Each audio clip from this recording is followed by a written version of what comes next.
All right, we're live now. Oh yeah. All Uh, right. man, this is exciting. What's up, Joe? This is what's up, Marcus? How you doing, man? I'm doing good. Let's pop over to see what's popping on LinkedIn and Yeah, see how it's Friday, so I know people are gonna slowly trickle in. Um, but it's yeah, it's going. I like it. I like it. yeah. Let me check it out. It's a it's a little laggy, but that's okay. Either way, Marcus, it's good for us to finally be able to like do this and just chat. Chat about Yeah. experiential, all the things we've been doing the last year. Um, what's been kind of going on with you? What's been the 2023 theme for you? Hey, 2023 has really been about continuous progress, and it's been a winning season for me, and it's also been a big change. I used to, we talked about this. I was living in New York for about 6 years. I was going on 6 years in New York, and then we got some people coming in the comments. David, what's up? Bossy, what's up? I It's know, good I to. know, David. Met him. We got someone from London, man. That's Oh, awesome. wow. Okay. All right. All right. But yeah, it's been a year of change because of moving from New York to DC. It's been a shift in how I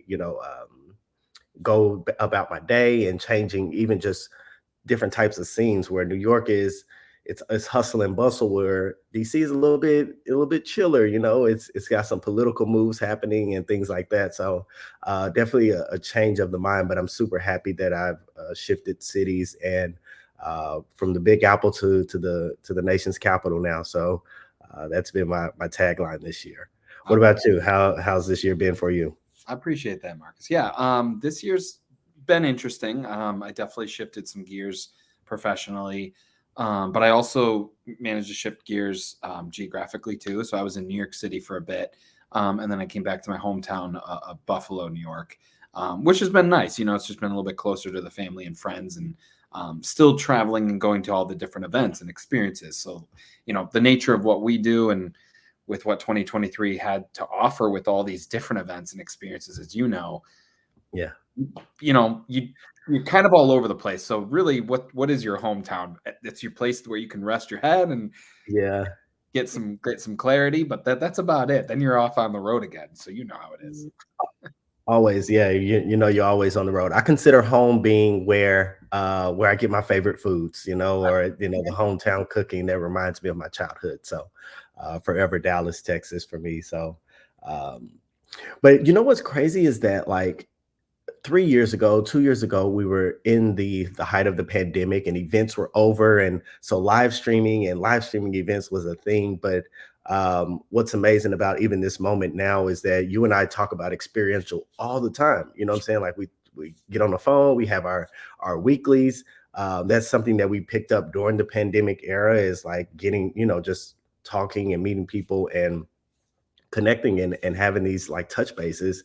And every single time we talk, we just talk about experiential or what's going on in the event space and things like that. So I'm excited today that we just are pressing record on the conversation and the things that we always talk about. We both get excited about events and brand marketing and how brands come to life for consumers. So very excited about that. Yeah, yeah, absolutely. I mean, the main focus that I definitely wanted us to talk about was, what were the big ones that we saw? What were our favorite ones? What activations? I mean, just to give the audience, some perspective and context, a big portion of the events you and I went to ranged from B2B, B2C, standalone, experiences themselves, all these different events. I mean, I could recap just on my own of like CES, South by Southwest, Yeah, Ryan, where we met up, TwitchCon, Art Basel, and then even all these like various all other ones and yeah, standalone pop-ups. So there's yeah, just been so much going on, and it's yeah. it's, it's overwhelming to some people, I'm sure, but It's overwhelming to some people, but what I like is that you get to understand how brands continue to show up in in the new year or in the year, and how they want to connect with their audience or even gain new audiences, and using these type of experiences allow them to do that. So I know we met up at Cannes this year and we hung out, but prior to Cannes, I think you went to a few things like CES or things, some other events prior to that at South by Southwest, or some of the kind of experiences that stood out to you, brands that did some dope things that you felt resonated with the audiences. Yeah, yeah. I mean, CES was one of those ones where I tend to look at it from a, the lens of trade shows obviously are huge, but then there's the experiences that are outside CES, or Yeah, outside the show floor or convention center of a lot of these events, one being CES and Google having their big activation and big environment that they had right outside the convention center at CES in Vegas was really cool. I mean, they've done that now in the past, but seeing that kind of be implemented because of, they wanted to not be right in the craziness of the show floor. There was probably COVID right. precautions there at that point, at some point.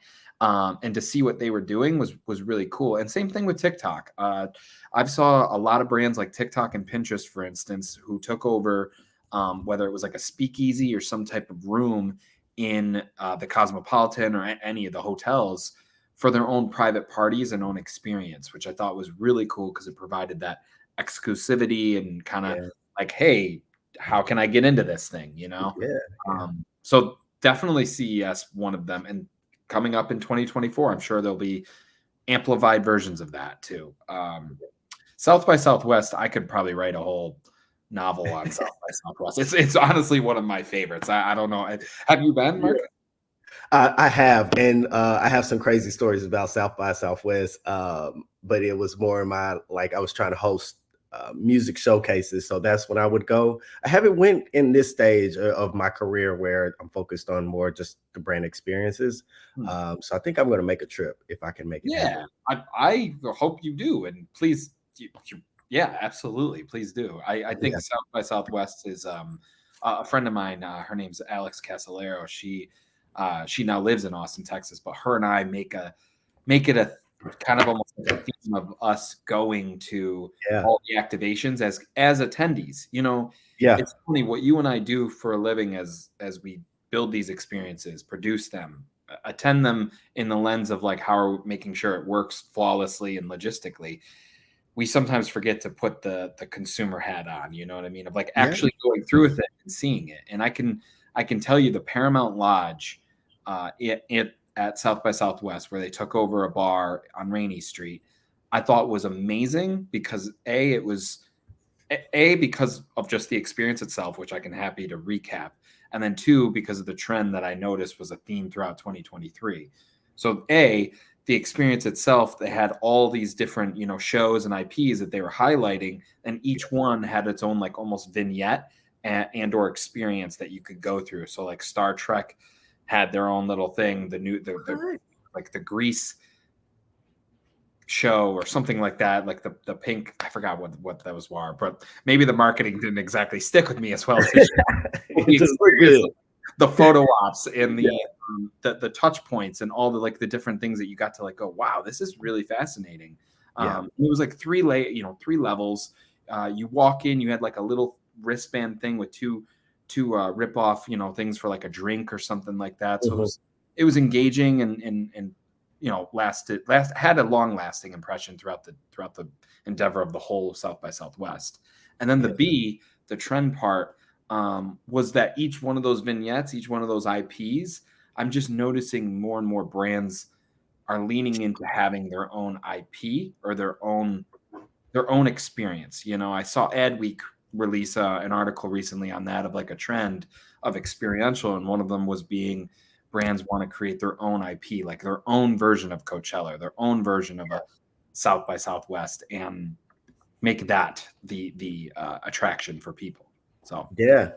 You know what? Something you mentioned earlier, and it was about CES, about the more intimate moments, and some of the brands doing the kind of more hospitality style of activations at these big moments. You really used for networking, and I think that that is going to be a trend that you continuously see, and people and brands continue to pull through as we go into more of these tentpole moments in 2024. I did want to pause because we had people that are jumping in. Shout out to Rochelle, Carter, Brandon. Brandon, me and Brandon went to high school together. Shout out to him. Craig, who is my frat brother that lives in New York as well. So shout out to those people.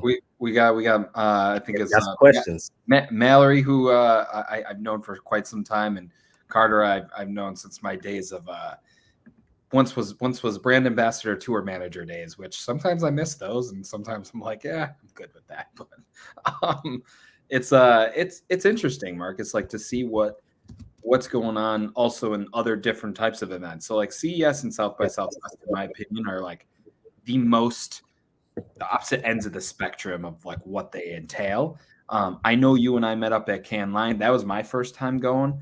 I don't know what your thoughts were on the whole experience, and then any activations. I know mine was very different probably from yours, but I'd love to hear. Yeah.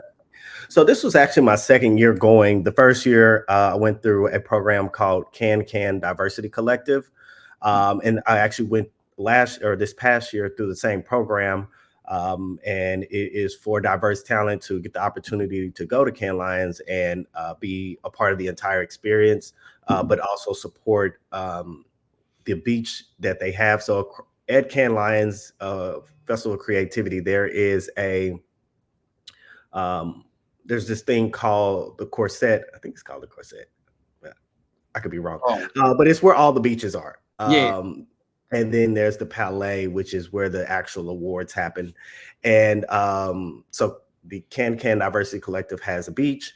And this is where most of the big activations happen. A lot of the brands are across this beach, from Meta to who else was on the beach? Pinterest, WPP, Spotify has like the biggest concert. This is where all the concerts happen at Cannes Lions. And so I volunteer on the beach and I help out, and it's a great place to network. And actually, that specific beach that I volunteer at and work with a team at, they bring in like a chef from Alabama, so you get this home cooked meal from the South. So like it's amazing. But yeah, that was year 2 for me. So I took a different approach. For me, it's always going to see what awards are being nominated, as well as what brands are, or just even have made it that far. And yeah, what brands have made it that far, and being able to understand, what the judges are looking for. Because on my goal list, I'm trying to win one. I need a trophy, Joe. I need a trophy. So but in order to win something like that, you always have to study the game and make sure that you are additionally pushing your team and your client to want that as well. So I always come back and do a presentation. So but this year was really good. I mean, we went and hung out at TikTok, at the TikTok space at the hotel. And then I think Meta had a really good activation, because they have been running these commercials with Kid Super. Kid Super is this designer, and they brought that partnership to life at Cannes Lions on their beach. So you were able to go through this experience, develop this reel. You get to see kind of how Kid Super was integrated into the overall partnership with Meta. So I think that was one that really stood out to me while being at Cannes Lions this year. That was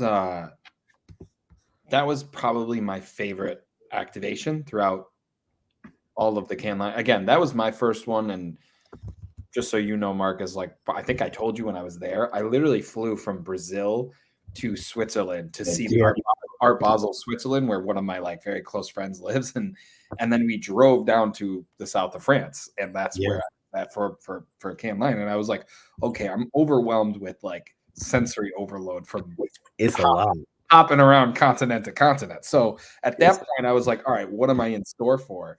And seeing the Meta activation, and you're right with Kid Super. I have I have a friend locally here in Buffalo that actually told me about Kid Super years ago. And he was Mhm. like, it's this amazing brand that's doing so much stuff in the designer space and everything. And then when I saw them there with Meta, I was fascinated by it. I was like, whoa, this is cool that they're doing like the whole custom reels that they had with the Instagram filter. And then on Yeah. top of that, there was like all these, VR demo space and just everything that they were providing. Also, it was a clean space too. It was really clean, like super Mhm. aesthetically pleasing. Yeah. It just felt nice to be at. I can even do a shout out to our friend Jeff Fortman, who, Shout out to part, Jeff. part of Brand Innovators had that Yeah. same type of space where it was like a good hangout session for if you needed like a break from all the craziness of Cannes, right? Yeah. Because it's so much, right? Like you first off, the time zone difference, and then you're just up from the morning all the way to the evening. You're out, you're meeting a lot of people. So you do need those spaces that are just a place to break. I found myself several times just like because you have a badge, you can just go and sit on a beach area and just hang out and get some refreshment. I drink a lot of watermelon juice, just these random juices because it's healthy. So Well, uh, I don't know if you managed to get over to the other side where like Media Link was, as well I as can get to Media Link. the Wall Street. Uh, was it Wall Street? Yeah, Wall Street Uh, Journal. That they had like their own, big pop up experience oh yeah, yeah, yeah, yeah, right yeah. where like, the yachts were. In the yachts area, the yacht area. Yep. That doesn't sound pretentious by any means, but Sorry, it's there are a just lot of where they yachts. were. Yeah. And another place that I think that Spotify does really well, they really corner the market on music showcases and performances. Like the first year I went, Kendrick Lamar performed, Dua Lipa. Um, then this past year they had some big performances as well. So like Was it they Florence and the Machine, if I'm not mistaken, Florence was and the Machine, and there was another Jack Harlow maybe performed. So they know like the big performances happen at the Spotify Beach, and they do really well with the experience there. So it's been I'm excited to go again this year. It's on my radar to be there somehow, some way. You know. it's an important one. I actually tell people now that I've been, I tell people like this is an imperative event to be a part of, not even just from like activating. Yes, Yeah. of course, brands will want to activate there, and I totally see the value in it. Right. At Right. the Right. same time, I see the value in just being there as a way to network, as a way to be a part of something where like trends are actually being implemented and or started there. Yeah.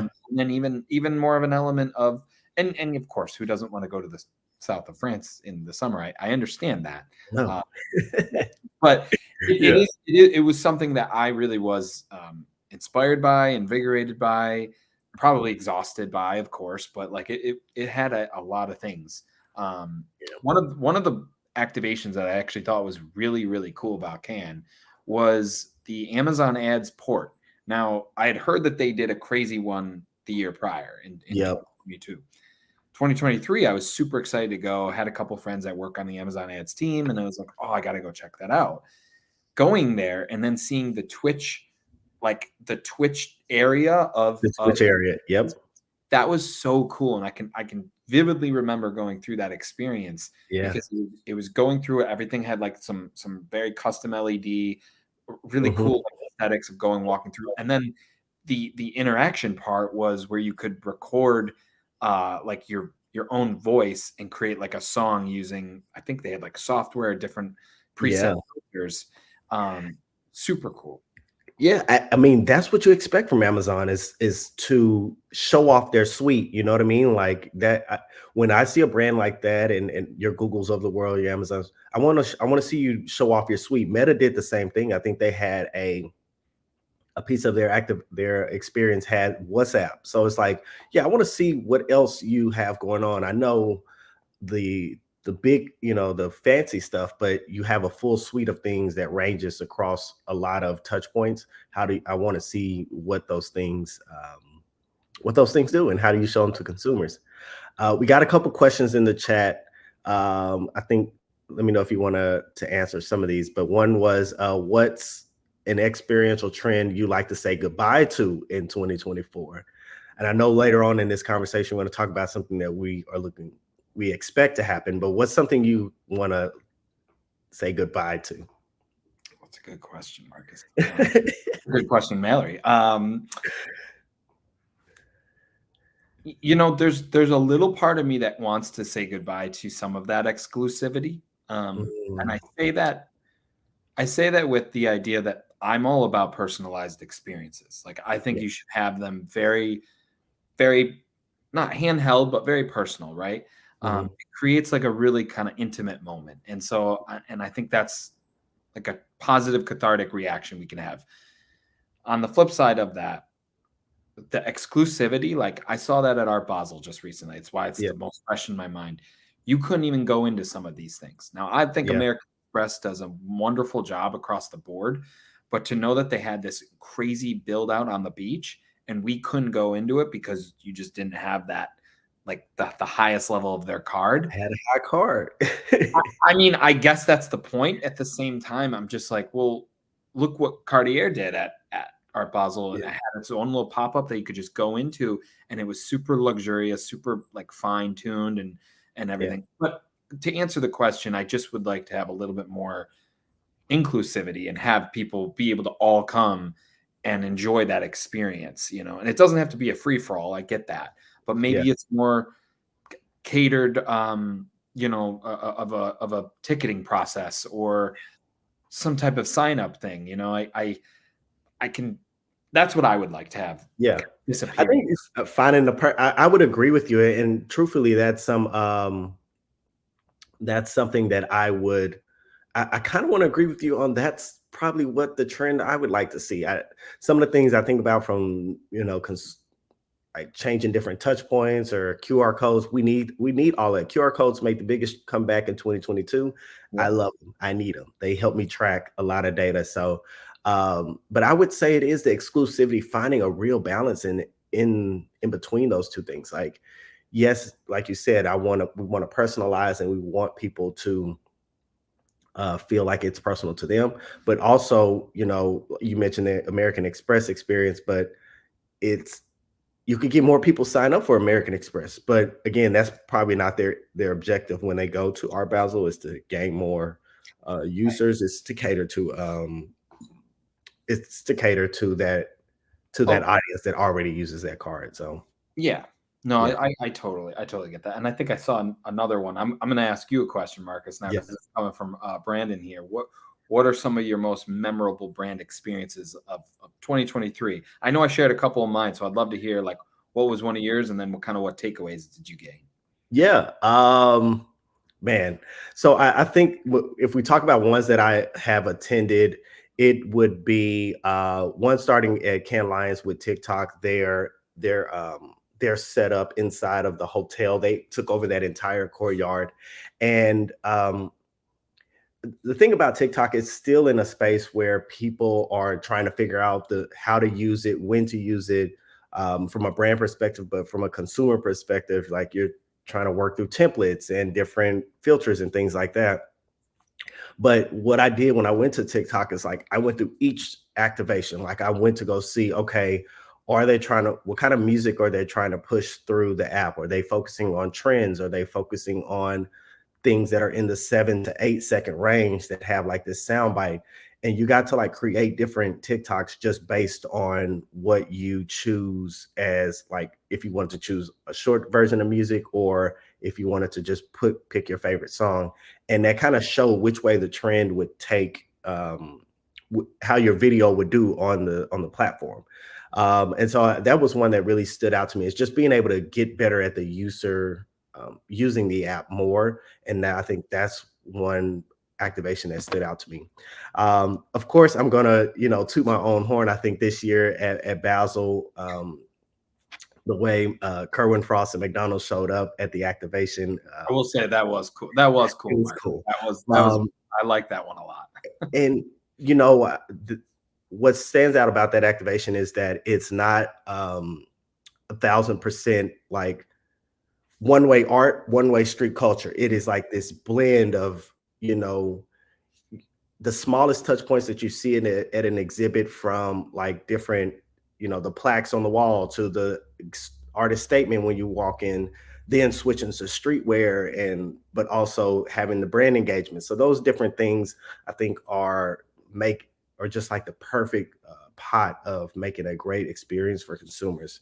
Um, and then things that one activation I never made it to, but I felt it was, oh, well, this one I went to, and it's the Book of Hove Museum Hmm. that was in Brooklyn. And, Oh, you don't get to see a lot about Jay-Z outside of what you see on MTV Cribs, or I'm taking it back, but MTV Cribs, or these like little stories. But his pop-up at the Brooklyn Museum was really, it's probably going to go down as one of the top pop-up museum experiences, I okay. think, in the last 10 years. I think Spike Lee has one out, but because he had physical experiences with the car, throwback photos, he had sound experience. You got to also go into what his replica of his studio and things like that. Like, those were really intricate parts of his story that people always be like, okay, what does his studio look like? Or what did the car look like from that he used to drive? And being able to see it physically at a museum, I thought that was pretty cool. I think. Yeah, we get a lot of questions now. So Yeah, yeah. Please, I mean, please. Let's. I know Morgan, and she asked with a lot of brands leaning into experiential. In your opinion, how do brands stand out in 2024? That's a good question. I honestly, the thing is, my biggest one is a lot of the what are the multi-sensory touch points. So I always go to, okay, what is it going to be engaging from like not just sight. Honestly, that's why I like Art Basel. There's a lot of visuals, but when I go to, yep. like, for instance, South by Southwest, when I was there in Dobie, yeah, it was Dobie that had an activation that took over the space. I forgot what it was called. That took over the space that Dell had the year prior. Now I Yeah. was like, how is Dobie going to take over this space that was doing way better than Dell? Well, they had partnerships, which might ask or might answer the other question too that Morgan, I think I just saw come through. They had partnerships that provided like an innovative approach to multi-sensory experiences. Hmm. One being with Maybach.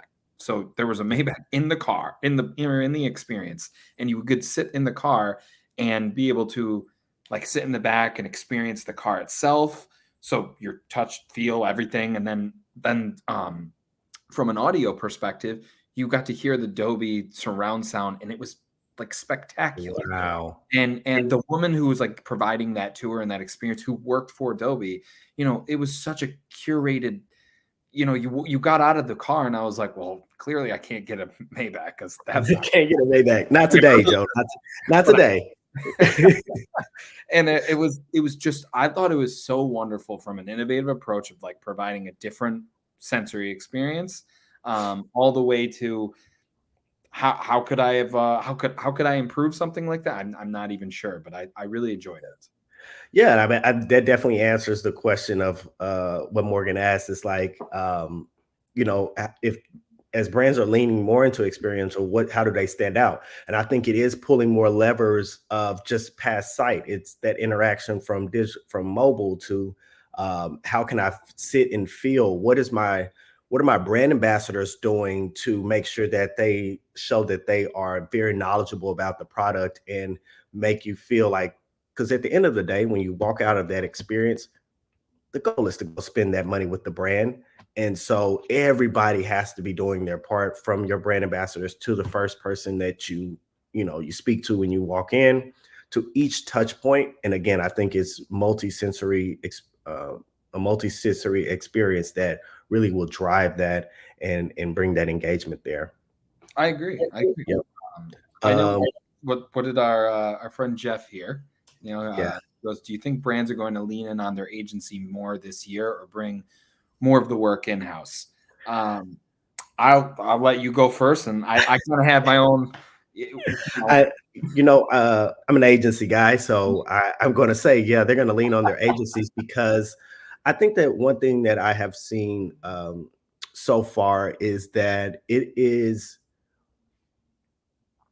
as an agency, or because I've been on the agency side, you take a different approach or look at the brand. You see it from different angles. Like even if I experience it, or if I go to a restaurant or a store or I watch a commercial, anything, I'm experiencing it from an agency standpoint rather than being in-house. And it allows me to pivot and look at different point of views and be a little bit more open to seeing what I can look across the spectrum. So, and see what other brands are doing that may be competitors, and know how to take that back to my team and say, okay, this is what we pitch to the client, or this is how we go about it.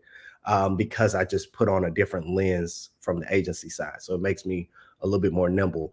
So that's my answer, Jeff. I'm rocking with the agency side for sure. Look, I know I'm agency side myself, but I will say I feel like I have the opportunity to talk to a lot of brands, and there's just a level of the agency world is really fascinating. That's why I like the Cannes Lion event so much, because they're all there and there's just a lot of talk. And for instance, Experiential has literally grown exponentially. Like I saw that article that Adweek published about how Experiential is like just exploding right now. And Yeah. even further, like there's just a level of what is it going to look like in 2024. Yeah. It's still in some infancy stage a little bit, just kind of honing in on how to activate and what's the KPIs and the ROI, of course. But the piece that I find with agency to brand, I think a lot of brands are starting to do things in-house because now they're Yeah. understanding what it takes to do an experiential activation or just an immersive environment.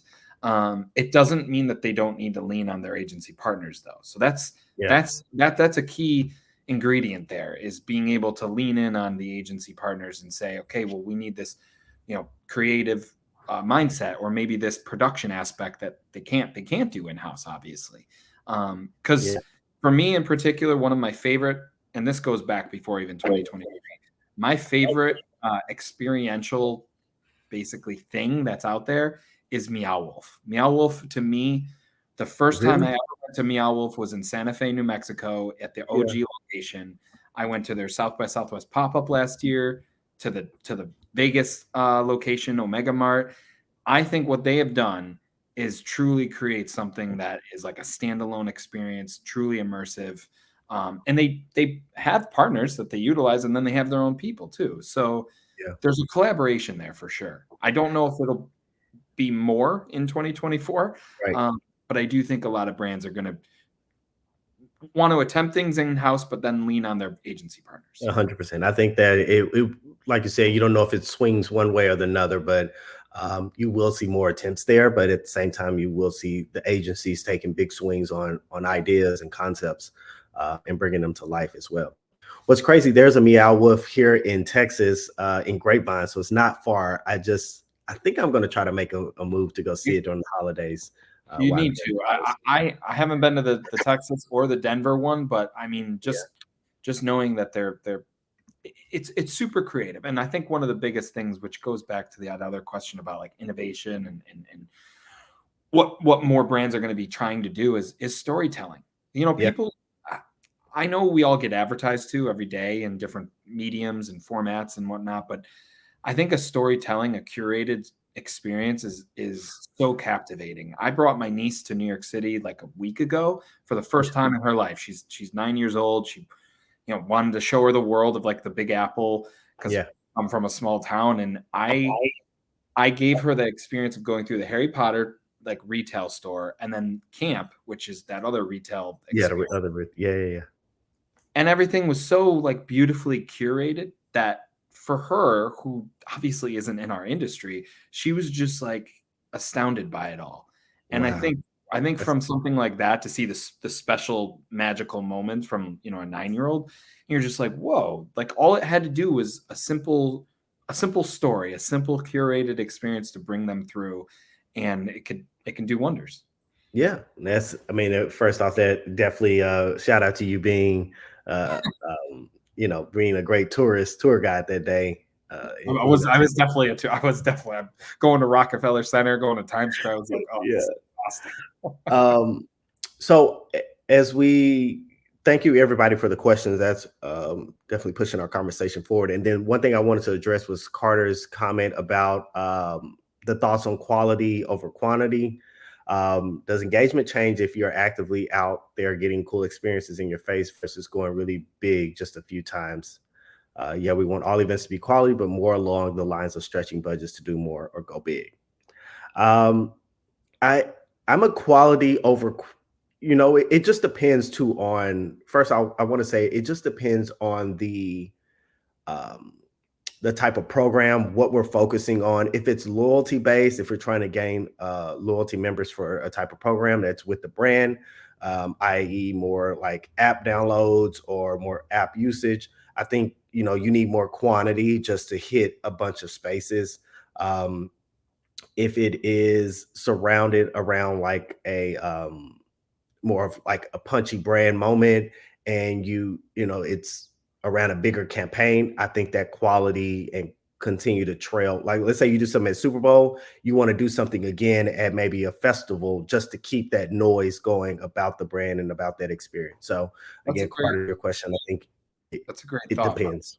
Yeah, no, I if you don't mind, I want to just add on that because Yeah, yeah, I know Carter well, and I think that's a great question. I have a colleague of mine right now, and his name's Rob Blasco, and he is like a brilliant strategist, and he knows his stuff.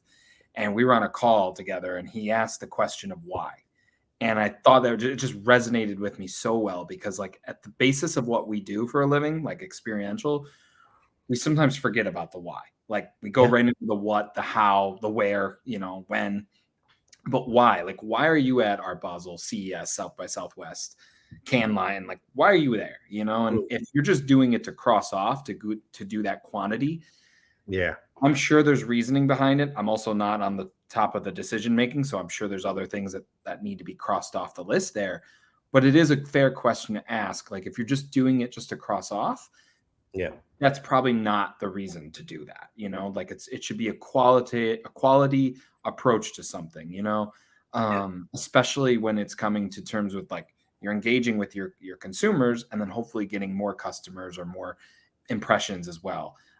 Like what you guys did with McDonald's, I thought was just a brilliant combination of doing that street art to art to the community of Wynwood, and it was really really cool. And I'm like, okay, they understand why they're here. yeah, Where, yeah. where some it just seems like you're just there just to do it. Yeah, no, you're right. It's finding that balance. It is. And this is where the agency mind comes into play. Yeah, this is where the agency mind comes into play to give them that outside thinking. They may need to guide them down the right path. Yeah, that's right. That's what I said. Agency life. Hey, Um, look, I don't knock it at all. I'm not doing it, but I also try to put on that empathetic lens of what is it like to be on that brand side. yeah, It's it's got to be different, because you kind of mentioned that just earlier. When you did an activation at some event, does that mean next year you're going to a different event or a different experience? You go to Art Basel, maybe next year you're going to the Super Bowl or something like that. right. And I mean, then there's brands that you would expect to be at once. I saw that Red Bull had an energy station at F1 in Vegas this year. Mhm. So cool, and it makes sense for them to be there. And Right. it just had everything that I thought was kind of fascinating to be there, but it made sense. So the why was already there, and then the engagement and the different multi-sensory experience. You just add that into that layer.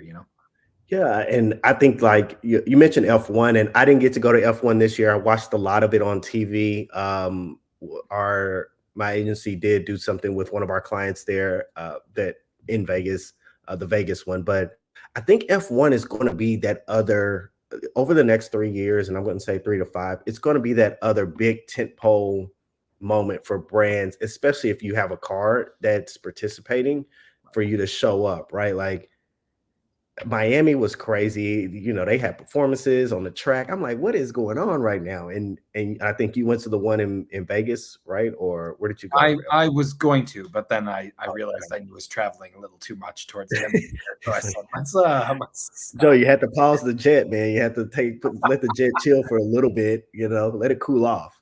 Yeah, Um, but I think F1 will be one of those places that brands will show up at consistently for the next 3 to 5. I think because the audience is shifting you're going to have a different range of audiences where racing used to be, I mean, everybody's not going to racing. Like it Right. is, I'm not going to go watch cars ride around the track, but now I do want to see it. There's more drivers that I can relate to. There's different styles. There's brand partnerships. I think like ASAP Rocky this year partnered with I think Puma Hmm. to do a design, and then I went to the Chicago race in June or July for with our client as well. So like I think that racing is starting to pick up. Like it's going to be interesting to see how it goes in 2024 and beyond. Well, speaking of 2024, we can still mention some other activations from this past year. But Yes. I'd love to hear kind of what you think a trend will be in 2024. Like I know it sounds like there's going to be more technology and AI integrations, or more exclusivity or different IP activations, standalone ones. But I'd love to hear kind of what you saw from 2023 and then how it segues into 2024. I'm calling them, and that's a great question. But I think that what I'm going to call it is jaw dropping moments. Hmm. And I don't know if it's fully activations, but I think that in campaigns this upcoming year, you're going to see more brands do like the 3D kind of billboards, and they pop out, and just like these very jaw dropping moments that go viral and pick up a lot of steam on social and in all of the trades. And then a brand will say, we'll use that as a gauge to say, okay, since this went crazy on social, now we know we can go to, i.e., Super Bowl or South by Southwest, because everybody's already recognizing that moment. And now we can go and build an experience around what people saw on social. So I think it's going to be, you're going to start trending based on social experiences rather than like, that's why I look at playing Kid Super, because the Kid Super campaign came out, then they picked up so much traction. Then Meta turns around and they probably were already working on it, but they then turn around and turn that partnership into, that was just a commercial, turn it into an experience that consumers can get to and and be a part of. So now you have these two correlations. So I think that you'll have these jaw-dropping moments that turn into activations that consumers can experience throughout the year. And so I think that that's part of like one of the trends that I'll see in 2024. Um, Another one, and I still consider this like just being over the top. It was the Timberland boot that was like riding around New York, and it like, that's so dramatic, but it's a New York thing to see a Tim and like, all right, let's make it bigger than life. And then Timberland turns around and does their stoop activation for I think 6 or 7 weeks around the city of New York. Like you're going to see that more, like just always having this guerrilla marketing, shocking shock value. And then okay, now let's switch to an activation that people will find exciting because they saw the big shoe, and I think No, that I is, like that, Marcus. I think yeah, there's an interesting dichotomy when it comes to like what certain brands are doing with like just everyday moments. So I know Chanel did that pop-up in Brooklyn, right? Where they yep, took over a diner, and yeah, you were like, whoa, there's such a contrast there. You have this luxury brand going at a diner, creating a diner, and it's coming together. Now, some yeah, people could argue like that was all for influencers, and there was just yeah, all a bunch of Instagram moments. And you know what? Barbie was like that with all the activations. Some ones were powerful. Like I thought the yeah, Airbnb Barbie experience was amazing, so cool. amazing. Man, Barbie takes the cake. Barbie should have every trophy next year. But Uh, what? Then there's the Barbie activation. I remember I saw like this Barbie activation, and I was just like, they're just putting up a bunch of Barbie stuff, and it's like for photo ops, and it just yes, but yeah, and if we talk about trends that I want to go away, it's like OD photo ops. Like yes. you need a strong three, right? Like you need three that one feels environmental, one is like a forced, like take home kind of joint, and then the other is just natural. Like, and I think those are, and then make your experience feel photo oppy, like no matter what, everywhere is a photo. Um, but I get it. Like they would be ODing on the on the photo Well, op. yeah, I guess that's a big one. Is I'm like, Yeah, I don't know. At least I've noticed as the years of experiential has grown is, again, what are those different multi-sensory engagements? The people yeah, who overuse the word, like, let's say the word experience and authentic have been overused like crazy in 2023. So a trend in yeah. 2024, I'm hoping, is to be truly authentic and stop using the word authentic to convey it, you know? I love our advertising buzzwords, and my favorite right now is circle back at the new year. We're circle back at the new year emails and messages for everybody. Um, one thing I did wanted to add is the one other trend I think will happen more in 2024 is the association of players and brands and building experiences and activations that way. For example, I think at Complex Con this year, um, Russell Westbrook has a clothing brand called Honor the Gift, and he did a pop-up activation at Complex Con, and he was there and he's hanging out, and it's not basketball focused or around the Clippers or anything like that. It is truly around his brand, and continue to push his clothing brand out there called Honor the Gift, and he partnered with an artist named Blue the Great, and so like I can see more brands doing that, and athletes continuing to pull the levers in their life, right? Like they are multifaceted. They're not just hoopers. They're not just football players, tennis players. Like they have all of these things that they love and enjoy.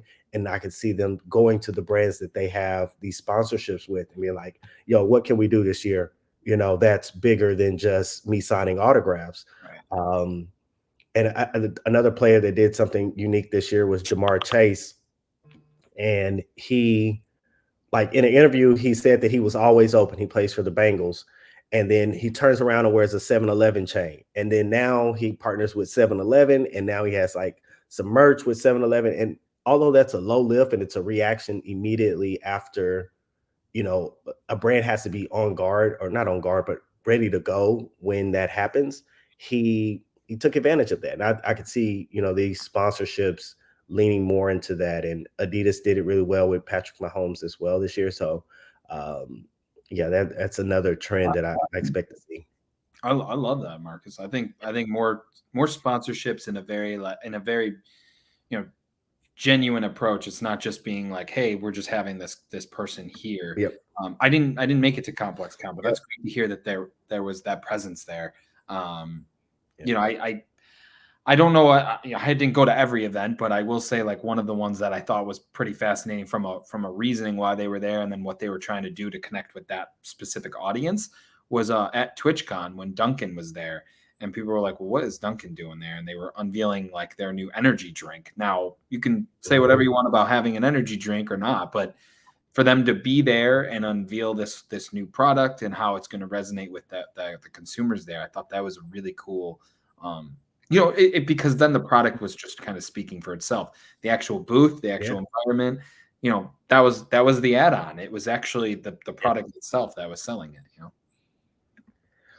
What's one of a trend that you are looking forward to seeing in 2024? Yeah. I mean, I think I just saw Carter's comment there on giving people the opportunity to feel like they're part of something bigger. I actually like that a lot. For me in particular, that actually is a I great like point. that. I think, again, the exclusivity part, amazing. Let's try to open it up a little bit more so more people can experience it. Another one, though, is to provide those multi-sensory intimate moments. So, oh, Marcus, did you freeze? Mhm. Am I frozen? It was for a minute, but all good. I think you're there. This is what happens when we do the I LinkedIn. froze? It did, Oh, but all right, I'm back. I think Oh, it's good old Wi-Fi. yeah, I guess the trend that I'm looking forward to into 2024 would be more multi-sensory moments. Again, not just a visual thing, like something to do with hopefully smell or taste. Again, I mentioned Meow Wolf because what resonated with me the most back in 2016, first time I ever went to it, was the touch aspect of everything. It was touching a wall that had shag carpet on it, and I was just like, why is this so cool? Why is that the thing that resonated the most with me? You know, because it was touch. It wasn't just this visual thing. And then another one again is the IP experience. Is that I'm probably going to bet that there's more brands that are going to announce their own proprietary, you know, user conference that has something that is just their own standalone IP experience. And I think that is actually going to be really successful. You don't always have to go to like the big, you know, pay the sponsorship fee, pay the, you know, to be a part of it and everything. But that's what I'm going to see. What about you, Marcus? Yeah, I think that again, I think like from the athlete partnerships, I do see more brands doing their own type of like their own summits, their own events where you can show the full you know, full suite of things that you offer as a brand. I definitely see that as another trend for 2024. And again, more technology is going to be infused where brands are trying to figure out a way to collect data safely and feel more like it's non-intrusive, but also to learn about their consumer to provide them a better experience if they end up going to, you know, purchase their product or anything like that. So, no, I think those are some of the trends that I expect to see in the new year and beyond. Honestly, Yeah. yeah. Jeff said he's at JFK, so yeah, I guess he's catching a flight. He's catching a jet too. He must be, you know, y'all got all these jets, man. I don't know. I can't Look, keep man, up. I'm just hey. I do like hearing that about the collaborations because Yeah, I went to a sports summit recently, and the sports and entertainment space is just, I mean, it's always been there, and it's crazy yeah, to see like keep growing. But I think more collaborations are going to be the case as well, and that's huge. I would love to see more and more brands doing something because Netflix is partnering. Like, look, I have ChatGPT. I'm not saying it's the end all be all, and I definitely don't want to take any creatives jobs or anything like that. But right. I used Mid Journey and ChatGPT to like prompt it to create this Buffalo Bills experience that partnered with Disney and like some other random, I forgot what the other brand was, and it visualized this whole pop-up experience. It was completely random and it looked weird, but like it also looked really cool. And I was Yes. like, oh, wouldn't it be cool if more like brands that you didn't even expect collaborated or created this multi-sensory environment? Yeah, and you know these brands definitely. First off, we need to talk about that because I need to see you do it. Was it on Mid? It was on Mid Journey or Chat I think GPT? I used Midjourney. It was All right. cool. Look, I'm not taking. I think that is I think that's a trend in 2024. Is you're going to see AI creating these imagery or this visual, and it absolutely can't take a creative No way. or a strategist job because at the end of the day, that's all it is. It's just an inspiration, but there needs to be context and there needs to be the human layer to it, and I that's where the creative comes in. So. 100%. Some of the creatives I've worked with in the past, and to all creatives and strategists, like they the goat. Without them, a lot of stuff don't fly, you That's know. right. So I yeah, I'm not even going down that road. But I think it's still a great place to get thought starters. And even today's title, you know, the evolution of engagement, you know, as we talk about closing out 2023 and experiential activation wrap, like that was a chat GPT. I was like trying to figure out a great name. And I was like, it came with the evolution of engagement. It had some other stuff, and I was like, all right, this is it. Because now I'm not a copywriter, but I always will take the, you know, I'll take the assist for a great title. So as we kind of wrap up here, and we've had some great questions, so shout out to everybody coming to this LinkedIn Live. And as you look at 2024, what are and truly beyond, like what are some experiences you want to go to next year? that's on your radar? I know we talked about Cannes and South by and CES, but what are some of the ones that you think people are not really privy to and that you plan to at least try to go to this year? I think next year, some of the ones that I can already gauge that I'd like to attend is ones like Sundance Film Festival. Mm. There's another one, the C2 Montreal. I believe C2 is one of those key ones where you learn a lot from an experiential perspective, but from an R&D and like what is the insights that are going to be shared, what kind of data points are you going to actually be able to gather, and that's to say like that's different. Yeah, Then other ones, I'm trying to think of some of the other ones, and I'm having now a tough job to figure out which ones, but there's going to be ones that you probably aren't going to think about. And I yeah, also think it'll be, again, its own standalone IP. So something's going to be shared or announced that this yeah. brand is doing something, like Stranger Things coming up with or not Stranger Things, Netflix coming up with, Say, no, not Stranger Things, but Netflix is coming with that retail. Um, I don't know if you saw that, but like how they're going to create these retail pop-ups, but they're going to be permanent mm, installations, and it's going to be scattered about. Like I think they're going to start in LA and then kind of go elsewhere from there. yeah, And you're like, oh, so now Netflix is just having their own giant experience center where you can get food and drink. You could probably maybe watch different IPs of theirs and then have yeah, merchandising opportunities. I think something like that will be the case. Maybe not in 2024, but you'll see it. yeah. You'll see it. Yeah, I like that. Uh, Carter said Sundance is the best. He's hopping. He gonna be on the jet too. All right, Carter. We catching the jet, man. Um, Something that I'm looking forward to is actually it's like haven't been to. I've been to like some of the ad week conferences that I plan to probably put some those back on my radar this year, as well as Biz Bash. Yeah. They, just being one of the industry for experiential like spokes outlets and platforms, being able to attend one of their activations, not activations, but their summit or events that they have. This year, I will also try to hit NBA Con, and because last year was his first year, I kind of was like, okay, I'm gonna see what happens.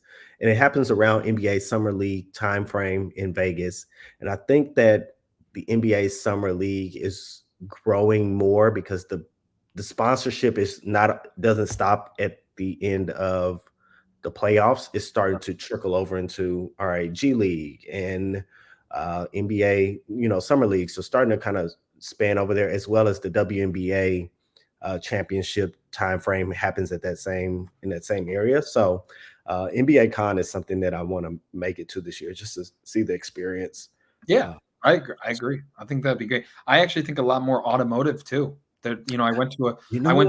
I went to one called the Electrify Expo in Austin, Texas, and that was their last stop on like a whole tour of the Yeah, US. And it was super cool. I enjoyed seeing all the different, and automotive like manufacturers that were diving into the electric space. And I'm not trying to yeah, get into that whole like, versus anything like that. But I do think there'll be a lot more automotive activations and just I think moments so too. because they're not doing as many, like auto shows. They're actually kind of doing either different events that they're having a presence at or their own Yeah, thing. yeah, yeah. I think that is something you're going to see is that automotive growth because the group that is the audience that is buying cars is shifting and what we want from a car is shifting and Yep. it's again, I'm not getting into electric versus any of that, but like what I want from a car has shifted. And you even see it with some of the influencer partnerships that Hyundai is doing or a Cadillac is doing. Like they are starting, you can tell that they will probably push more of these experiences in the new year where people can come and see their cars in person and just get that chance to be around it and feel what it feels like to drive a Rolls Royce.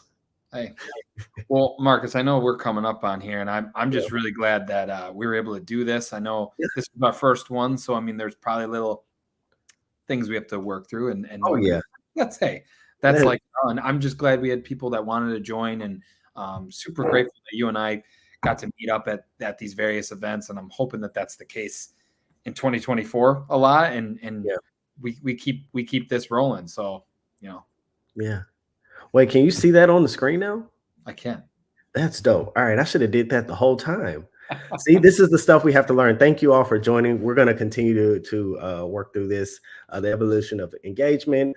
It's our experiential wrap for this year. Excited to see what comes from Joe and I in 2024. But thank you all for just hopping on, and have an amazing holiday break, and close your laptop when it's time. Happy holidays, everyone. Happy holidays, Marcus. Have a good one. Thanks. Peace.